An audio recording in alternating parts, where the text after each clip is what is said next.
Ito na mga kaidulan yung aking pinapangarap na bahay na second floor at ginagawa na nga. Ayan o mga kaidulan. No? Nakatayo na. Ayan o. Siyempre, napakaganda ng view. Ayun, kita nyo yan mga kaidulan sa likod niya. Tagaytayan.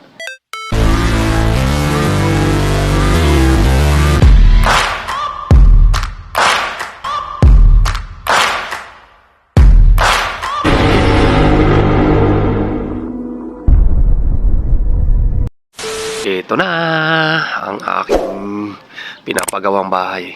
Second floor. Ano kayo doon, ano? Kataas na.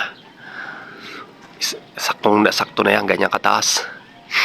Yan, nakapagbuhos na rin yung sa gitna. Hindi yun, nabuhos na. Ayan, bila.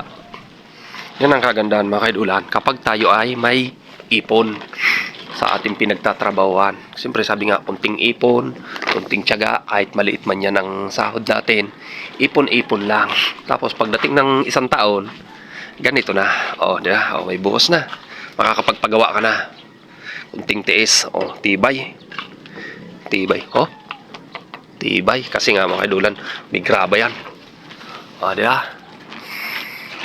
Yan. Para naman ma-inspired yung mga kapwa natin mga YouTuber.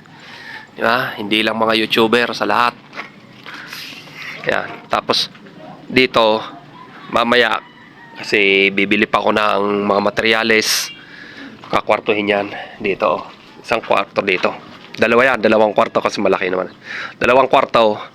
And then pagdating dito, isang kwartong paganyan pa. Bali, 3 kwarto yan mga kaidulan. Ano? Oh, diba? Yung pinaghirapan mo ng isang taon na ipon sa 13-month pay, pinagsama-sama, ito ang resulta. O, di ba? O. Yan, ilang patong na lang yan. Mga 3 patong pa yan. Ay, 2 patong. O, ano yan?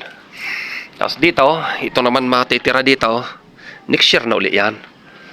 Hanggang dito lang muna. Dito muna para sabi nga ay huwag madaliin. Di ba? Kasi mahirap din naman maubusan ka naman dyan. Ayan o. Pipinisin niya. Pag once na finish yan, finish doon sa likod, ayos na yan, pwede na yan. Siguro mga 3 araw pa o 4 na araw, bubungan na yan. Ayan naman yung aking pambubungo. Di ba? Kanya lang mga kaidulan, tiyaga lang tayo.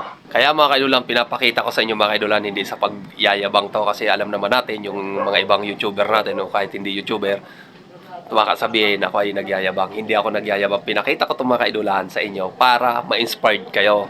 Kasi mga kaidulan, ang pera madaling maubos. Dapat ang pera gastuhin natin yan sa may mga kwentang bagay.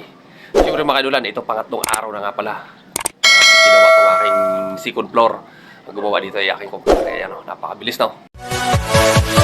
Yeah!